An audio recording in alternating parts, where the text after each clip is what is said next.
The early morning sun cast long shadows across the flight deck of the aircraft carrier Akagi, as Admiral Chuichi Nagumo surveyed the vast Pacific Ocean stretching endlessly before him.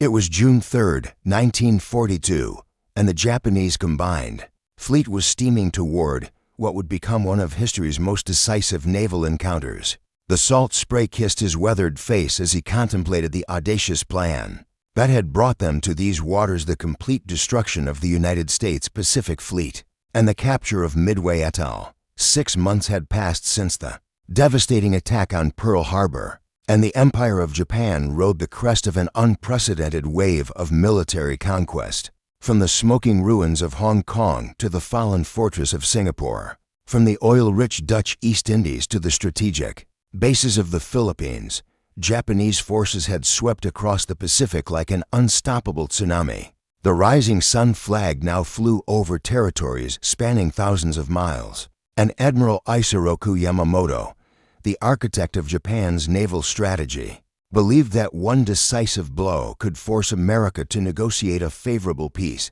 Yamamoto's grand design was elegant in its complexity. The attack on Midway would serve as bait, drawing the remnants of the American Pacific Fleet into a carefully prepared trap. Intelligence reports suggested that Admiral Chester Nimitz had only 2 operational aircraft carriers left in the Pacific: Enterprise and Hornet, while the Japanese armada boasted 4 of the finest flattops in the world: Akagi, Kaga, Soryu, and Hiryu. The numerical advantage seemed overwhelming, the plan foolproof, as Nagumo's first carrier striking force cut through the swells. Accompanied by battleships, cruisers, and destroyers, the admiral felt the weight of destiny upon his shoulders. Behind them sailed the main body under Yamamoto himself, including the massive battleship Yamato, while to the north, Vice Admiral Hosogaya's northern force moved toward the Aleutian Islands, an Alaska diversionary attack designed to split American attention and resources. The morning briefing had been crisp and confident.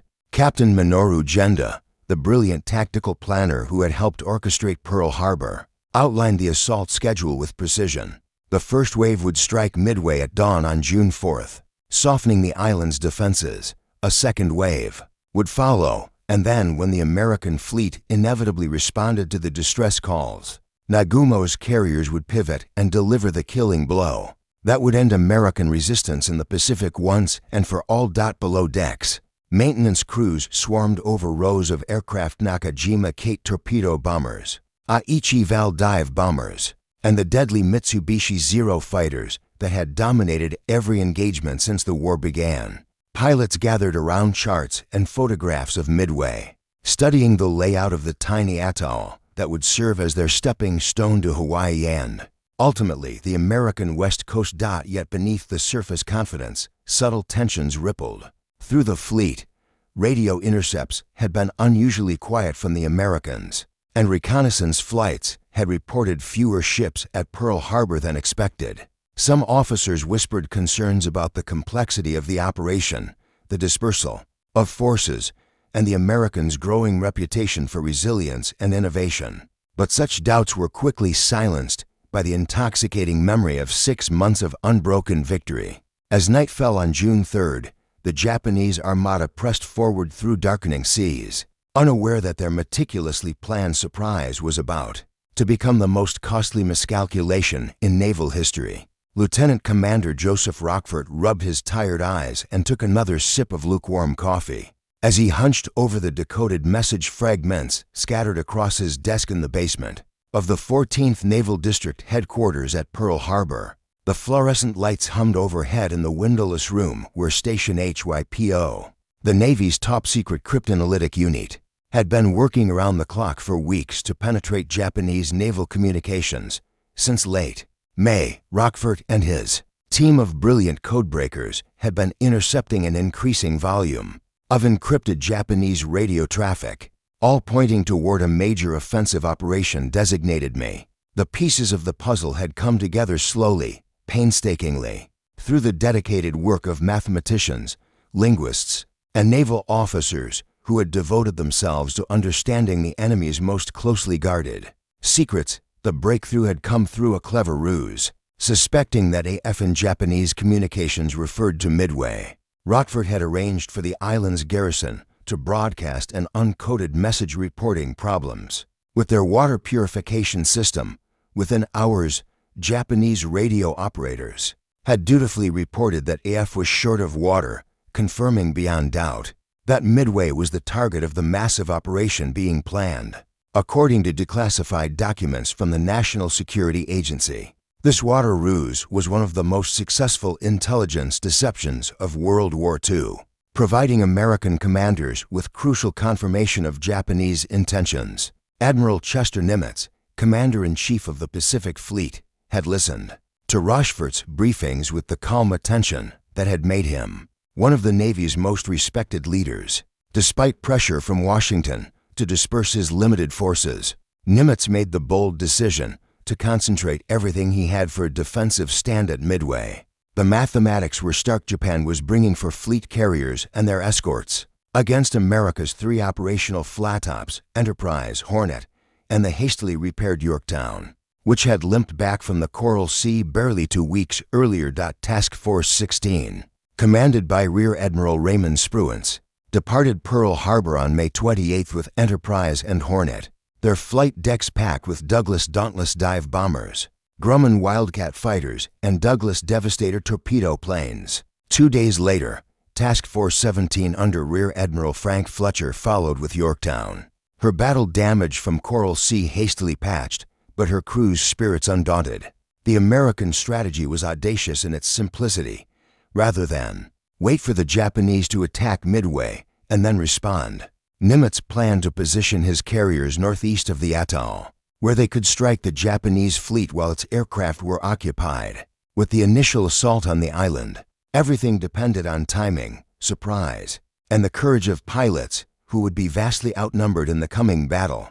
As the American task forces took their positions in the vast emptiness of the Pacific, the defenders of Midway itself prepared for the onslaught. Colonel Harold Shannon's Marine aviators worked frantically to ready their obsolete Brewster, Buffalo fighters, and Vought Vindicator dive bombers, while ground crews emplaced anti-aircraft guns and prepared the islands to small airstrips for what everyone knew would be a desperate fight. The tiny atoll, barely 6 miles across at its widest point, had become the focal point for the largest naval battle in history. Send Island and Eastern Island, connected by a narrow coral reef, hosted fewer than 3,000 American servicemen who would face the fury of the combined fleet. Yet they were not alone. Invisible to Japanese reconnaissance, the cream of the American Pacific Fleet was moving into attack position, guided by the priceless intelligence that had revealed Yamamoto's carefully crafted plan. The stage was set for a confrontation that would determine whether Japan's expansion across the Pacific would continue unchecked, or whether the tide of war would finally begin to turn in America's favor. The pre-dawn darkness of June 4, 1942, hung heavy over the Japanese carrier force as flight deck crews began the familiar ritual of launching the first strike against Midway. Red lights bathed the Akagi's flight deck as ordnancemen loaded bombs onto the waiting aircraft, while pilots completed their final briefings under the watchful eye of Commander Mitsuo Fukuda, the veteran aviator who had led the Pearl Harbor attack 6 months earlier. At 0 for 30 hours, the first aircraft roared off the wooden decks of the 4 Japanese carriers. 108 planes, 36 Kate horizontal bombers, 36 Valdive bombers, and 36 Zero fighters formed up in the morning twilight and set course for Midway. 240 miles to the southeast, Lieutenant Joichi Tomonaga, leading the strike from his Kate bomber, felt the familiar surge of confidence that had carried Japanese naval aviation from victory to victory across the Pacific. Admiral Nagumo watched the departing aircraft with satisfaction, but already his mind was turning to the complex tactical situation developing around his force. Half his strike aircraft were now committed to the Midway attack, but intelligence suggested that American naval forces might be operating somewhere in the area. As a precaution, he had ordered his remaining aircraft armed with torpedoes and armor-piercing bombs, the proper weapons for attacking enemy warships should they appear. At 0530, The morning calm was shattered by the shrill whistle of air raid sirens on Midway. Radar operators had detected the incoming Japanese formation, while it was still over 100 miles away, providing precious minutes for the island's defenders to scramble their fighters and prepare for the assault. Major Floyd Parks led 26 Marine fighters, a mixture of obsolete Brewster Buffaloes and newer Grumman Wildcats, toward the approaching enemy formation. The aerial battle that erupted over the empty Pacific was fierce but brief. The Japanese Zeros, flown by veteran pilots with hundreds of hours of combat experience, carved through the American fighter formation with devastating efficiency. Within minutes, 15 Marine aircraft had been shot down while the Japanese lost only to planes. The surviving American fighters, badly mauled and low on ammunition, could do little to interfere with the bombing attack that followed. At 06:20, Tomonaga's bombers swept over Midway in perfectly coordinated waves. Bombs rained down on the airfield installations, fuel dumps, and defensive positions, sending towers of smoke and flame skyward. The Marine garrison crouched in their bunkers as the earth shook beneath the devastating bombardment, but the critical airfield facilities remained operational, and most of the American aircraft had been dispersed or airborne when the attack began. As the Japanese formation departed Midway, Tomonaga radioed a crucial message back to the fleet: there is need for a second attack. The island's defenses had been damaged but not destroyed, and a follow-up strike would be necessary to complete the mission. This seemingly routine tactical report would soon trigger a chain of decisions that would seal the fate of the Japanese carrier force. Meanwhile, the American carriers had been busy launching their own strikes. At 0700 hours, Spruance made the aggressive decision to launch everything he had: every available dive bomber, torpedo plane, and fighter in an all-out assault on the Japanese fleet. It was a calculated gamble that violated conventional naval doctrine, which called for maintaining a strong defensive fighter patrol. But Spruance understood that this might be America's only chance to catch the Japanese carriers with their flight decks crowded with aircraft. From Enterprise came 37 Dauntless dive bombers under Lieutenant Commander Wade McCluskey, 14 Devastator torpedo planes, led by Lieutenant Commander Eugene Lindsay, and 10 Wildcat fighters. Hornet launched her own complement of dive bombers under Lieutenant Commander Stanipring, 15 Devastators commanded by Lieutenant Commander John Waldron, and 10 fighters. The hastily repaired Yorktown contributed 17 Dauntlesses, 12 Devastators, and 6 Wildcats. As the American strike groups formed up and began their search for the Japanese fleet, neither side yet realized that the decisive moment of the Pacific War was approaching with the inexorable momentum of destiny itself. Aboard the flagship Akagi, Admiral Nagumo faced the most critical decision of his naval career as the morning of June 4th unfolded with bewildering speed. The radio crackled with Tomonaga's request for a second strike on Midway, while reconnaissance aircraft reported increasingly confusing intelligence about American naval forces somewhere to the northeast. The weight of command pressed heavily upon the admiral's shoulders as he contemplated options that would determine not only the outcome of this battle, but the entire course of the Pacific War. At 0715, Nagumo made the decision that would haunt Japanese naval strategists for decades to come. Convinced that Midway required another attack before his carriers could safely approach the island, he ordered his reserve aircraft to be rearmed from anti-ship torpedoes and armor-piercing bombs to high-explosive bombs suitable for ground targets. Below deck, sweating ordnancemen began the laborious process of wheeling the aircraft into the hangar bays, removing the naval armament, and loading the different weapons required for the second Midway strike. The rearming operation had barely begun when, at 0728, a floatplane from the cruiser Tone radioed a report that sent shockwaves through the Japanese fleet.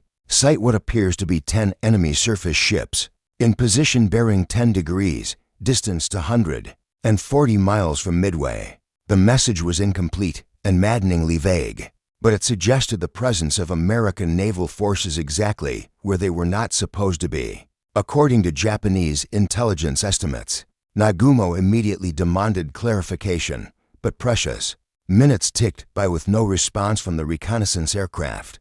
At 0800 hours, faced with the return of Tomonaga's strike force running low on fuel, the admiral made another fateful decision. He ordered the rearming operation, halted, and began preparations to recover his Midway attack group.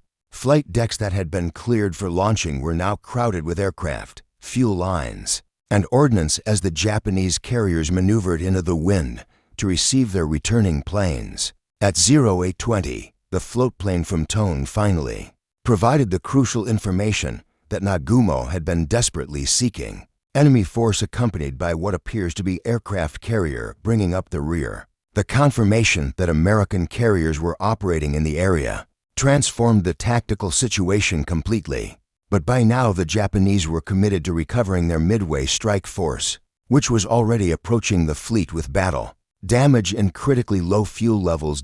As Tomonaga's aircraft began landing on the fur carriers, American torpedo squadrons were approaching from 3 different directions in attacks that would become legendary for their courage and tragic for their casualties. Lieutenant Commander John Waldron's Torpedo Squadron 8 from Hornet was the first to locate the Japanese fleet, and despite being without fighter escort, Waldron led his 15 Devastators in a determined attack against overwhelming odds.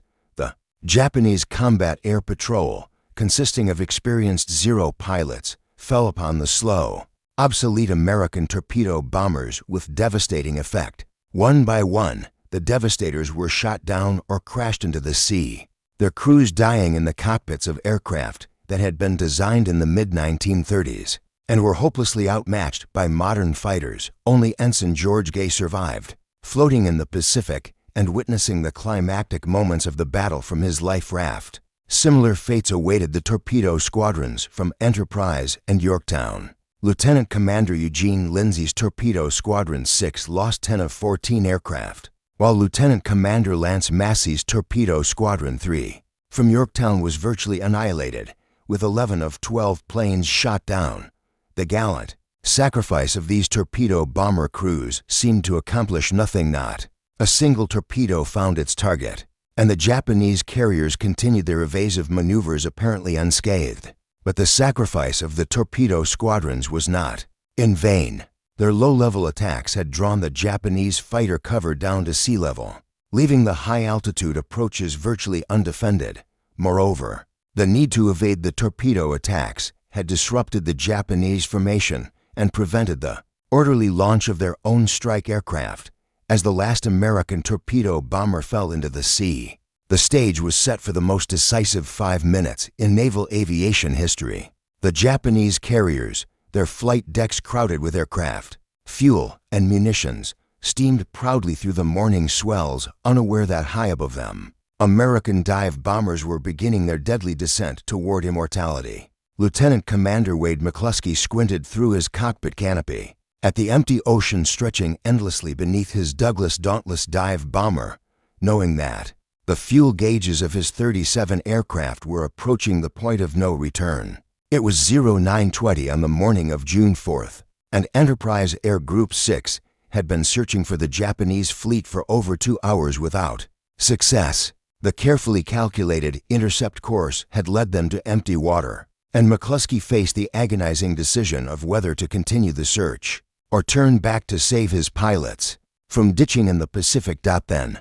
at 0955, McCluskey spotted a lone Japanese destroyer racing northward across the swells, throwing up a distinctive white wake. His experienced eye immediately recognized the significance. The destroyer was almost certainly racing to rejoin the main fleet. After investigating a submarine contact, banking his Dauntless toward the destroyer's course, McCluskey led his dive bombers toward what he correctly surmised would be the location of the Japanese carriers. At 10:22, the sight that greeted McCluskey and his pilots was beyond their most optimistic dreams. Spread out below them in a rough diamond formation were all 4 Japanese fleet carriers: Akagi, Kaga, Soryu, and Hiru, their flight decks crowded with aircraft being prepared for launch, fuel lines snaking across the wooden planking, and ammunition stacked in neat piles. The timing could not have been more perfect.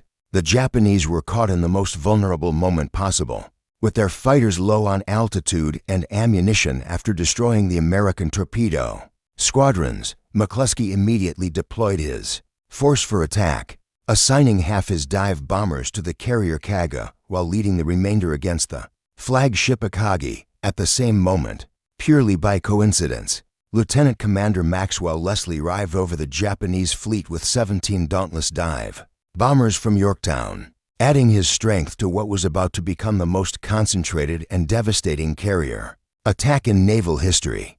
At 10:26, McCluskey rolled his Dauntless into a 70-degree dive toward Akagi, the carrier from which Admiral Nagumo had launched the Pearl Harbor attack 6 months earlier. The morning sun glinted off his wings as he plummeted earthward, his bomb sight centered on the red Hinomaru painted on the carrier's flight deck. Behind him, 36 more dive bombers followed in the classic string formation that had been perfected through countless hours of training in the peaceful days before the war. The Japanese, caught completely by surprise, watched in horror as the American dive bombers screamed down from the morning sky. Anti-aircraft guns began firing frantically, but there had been no time to coordinate the defense, and many of the gun crews were still at their battle stations for anti-torpedo defense, rather than the high-angle fire needed against dive bombers. At 10:26 and 30 seconds, McCluskey released his 1,000-pound bomb and pulled out of his dive. Just above the carrier's superstructure, the bomb struck Akagi's flight deck amidships, penetrating into the hangar deck where it detonated among the aircraft being rearmed for the second Midway strike. The explosion ignited aviation gasoline and touched off secondary explosions in the ordnance that had been stacked throughout the hangar, turning the pride of the Japanese fleet into a raging inferno within seconds. Simultaneously, the dive bombers attacking Kaga achieved devastating results, for direct hits transformed the carrier into a blazing wreck, with fires spreading rapidly through the ship as fuel and ammunition exploded in chain reactions that could be heard for miles across the Pacific. Captain Jisaku Okada and most of his crew were trapped below decks as flames consumed their ship. Leslie's dive bombers from Yorktown found their target in Soryu, the newest and fastest of the Japanese carriers. 3 direct hits in rapid succession gutted the ship, starting fires that quickly spread out of control.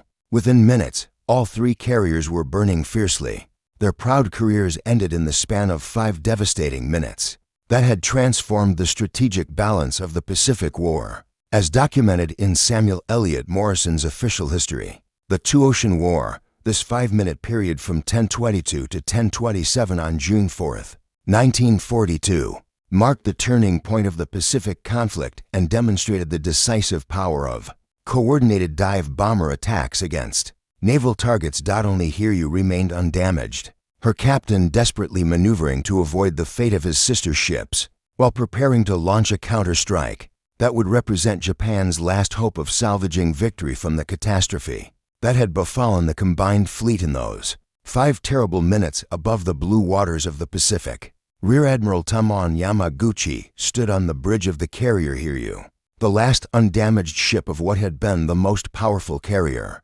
force in the world just 30 minutes earlier. Smoke billowed from his 3 sister ships Akagi, Kaga, and Soryu as they burned fiercely against the morning sky, their proud careers ended by the devastating American dive bomber attack that had caught the Japanese fleet at its most vulnerable moment. Yamaguchi, known throughout the Imperial Navy as one of its most aggressive and capable commanders, wasted no time in despair. While damage control parties fought hopeless battles against the fires consuming the other carriers, he ordered Hiryu's flight deck cleared for immediate launch of every available aircraft. If this was to be Japan's last throw of the dice in the Pacific, he would make it count. At 10:40, Lieutenant Michio Kobayashi led 18 Valdive bombers and 6 fighters off Hiryu's deck, their destination the American task force that had inflicted such devastating damage on the Japanese fleet. The strike had been hastily organized, and many of the pilots were flying with minimal intelligence about their targets, but their determination was absolute. Behind them, maintenance crews worked frantically to prepare a second strike of Kate torpedo bombers that would follow as soon as the first group cleared the area.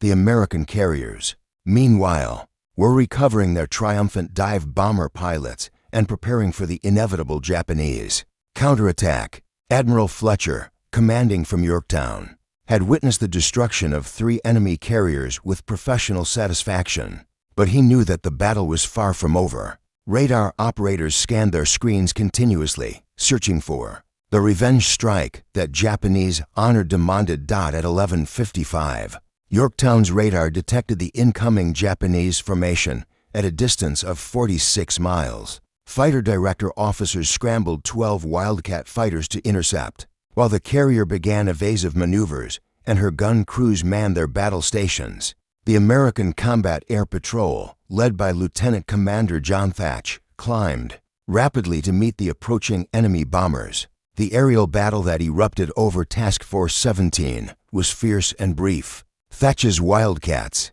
employing the revolutionary Thatch Weave formation that he had developed to counter the superior maneuverability of Japanese Zero fighters, managed to shoot down several attackers, but could not prevent all the dive bombers from reaching their target. At 12:10, 3 bombs struck Yorktown in rapid succession, penetrating her flight deck and starting fires in the ship's vital spaces. The first bomb hit near the island's superstructure, killing or wounding dozens of men and disrupting the ship's communications. The second bomb penetrated the flight deck and exploded in the hangar, starting fires among the aircraft parked below. The third bomb struck near the ship's smokestacks, rupturing steam lines and reducing Yorktown's speed to just 6 knots. As scalding steam filled the engineering spaces, Captain Elliot Buckmaster's damage control parties responded with the efficiency that had become legendary in the American Navy. Within an hour, the fires were under control. The flight deck was patched, and Yorktown was making 20 knots as her engineering crews performed miracles of emergency repair. The carrier was soon recovering aircraft again, appearing so thoroughly restored that Japanese reconnaissance pilots would mistake her for an undamaged ship. This deception would prove costly for the second Japanese strike. At 2:30 in the afternoon, Lieutenant Toshio Hashimoto led 10 Kate torpedo bombers and 6 Zeros toward what he believed were 2 different American carriers. In reality, both his targets were the same ship, the resilient Yorktown, which had survived the morning attack and was now preparing to endure another trial by fire. The torpedo attack was pressed home with the same desperate courage that had characterized Japanese naval aviation throughout the war. Despite heavy anti-aircraft fire and attacks by American fighters, 2 torpedoes found their mark, striking Yorktown on her port side and flooding her engine rooms. This time, the damage was too severe for emergency repairs, and Captain Buckmaster reluctantly ordered his crew to abandon ship as the carrier took on a dangerous list. But even as Yorktown fought for her life, American dive bombers were preparing the final act of the drama. At 5 o'clock in the evening, 24 dauntless dive bombers from Enterprise, led by Lieutenant Earl Gallagher, found the last Japanese carrier and delivered the coup de grace that would complete the destruction of Nagumo's once mighty force. For direct hits gutted Hiru, starting the same uncontrollable fires that had consumed her 3 sister ships. As the sun set on June 4, 1942, Admiral Yamaguchi stood on his burning bridge and prepared to go down with his ship, the last samurai of a carrier force that had dominated the Pacific for 6 months, but had been destroyed in a single day of battle. Admiral Isoroku Yamamoto received the devastating reports from the carrier battle with the stoic composure that had made him the most respected naval strategist in Japan. But behind his calm exterior, the architect of Pearl Harbor understood that the war he had unleashed 6 months earlier had taken a catastrophic turn. From his flagship Yamato, still hundreds of miles from the action, he could do nothing but watch as radio reports detailed the destruction of 4 irreplaceable fleet carriers and their highly trained AIRCREWS. At 8 o'clock on the evening of June 4th, Yamamoto faced the most painful decision of his career. Despite overwhelming superiority in battleships and cruisers, despite the presence of the massive Yamato, with her 18-inch guns, he ordered the combined fleet to retire westward, abandoning the Midway operation and conceding defeat in what was supposed to have been Japan's greatest naval victory. The loss of his carrier striking force had made further offensive operations impossible, and every hour of delay risked additional losses to American submarine attacks. The human cost of the Japanese defeat was staggering beyond mere numbers. Admiral Nagumo and his staff were rescued from the burning Akagi, but Captain Jisaku Okada went down with Kaga, while Rear Admiral Yamaguchi chose to remain aboard Hiru. As she slipped beneath the Pacific swells early on June 5th, more critically, Japan had lost over 150 of her